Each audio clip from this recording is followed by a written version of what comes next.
Hi friends, வணக்கம் and welcome to எங்கள் வீட்டு சமையல். நம்ம இன்றைக்கி வந்து வித்தியாசமான முறையில் மாதுளம்பழம் ஜூஸ் வந்து செஞ்சு காமிக்க போகிறோம். வாங்க வீடியோக்குள்ளே போகலாம். மாதுளம்பழம் வந்து உங்களுக்கு துவர்ப்பு சுவையில் ஒரு பழமாகும். அந்த மாதுளம்பழத்தை வச்சு தான் ஒரு ஜூஸ் செஞ்சுருக்கோம். மாதுளம்பழம் ஜூஸ் வந்து உங்களுக்கு ரொம்ப ஹார்ட்டுக்கு ரொம்ப நல்லது.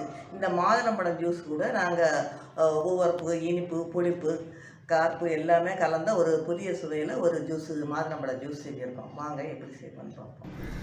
இதுக்கு வந்து ஒரு மாதுளம்பழம் நம்ம எடுத்துக்கணும். அதுக்கப்புறம் ஒரு பச்சை மிளகாய், ஒரு ஸ்பூன் அளவுக்கு சப்ஜா வந்து நம்ம ஊற வச்சுருக்கோம் தண்ணியில். நன்னாரி சிரப் தேவையான அளவு, ஒரு அரை மூடி எலுமிச்சம்பழம், இதெல்லாம் எடுத்து வச்சுருக்கோம்.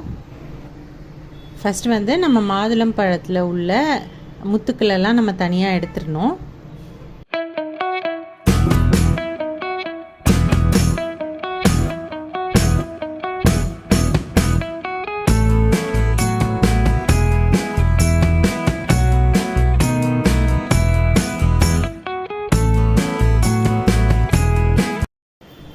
அடுத்து மாதுளம்பழத்தோட முத்தெல்லாம் நம்ம மிக்சியில் போட்டு நம்ம வந்து அரைச்சி அதுலேருந்து ஃபில்டர் பண்ணி ஜூஸ் எடுத்துக்கணும்.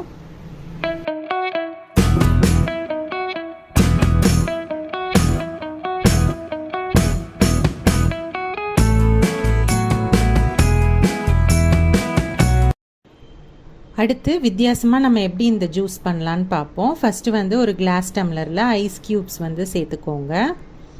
அடுத்து வந்து நம்ம ஊற வச்சுருக்க சப்ஜா விதைகளை வந்து நம்ம சேர்த்துக்கலாம். ஒரு 2 ஸ்பூன் இல்லை 3 ஸ்பூன் சேர்த்துக்கோங்க. நெக்ஸ்ட்டு வந்து நம்ம வச்சுருக்க மாதுளம்பழம் ஜூஸை வந்து அதில் சேர்த்துக்கோங்க. அடுத்து நன்னாரி சிரப் சேர்த்துக்கோங்க. கொஞ்சமாக உப்பு சேர்த்துக்கோங்க. அடுத்து பச்சை மிளகாய் சேர்த்துக்கோங்க. அதுக்கப்புறம் லெமன் ஜூஸ் வந்து கொஞ்சமாக சேர்த்துக்கோங்க. அவ்வளோதான், நம்மளோட வித்தியாசமான சுவையில் மாதுளம் ஜூஸ் வந்து சூப்பராக தயாராகிடுச்சு. இது பார்த்திங்கன்னா நம்ம வந்து எல்லாத்தையும் நம்ம வந்து இந்த மாதிரி சேர்த்துட்டு நல்லா மிக்ஸ் பண்ணிக்கணும்.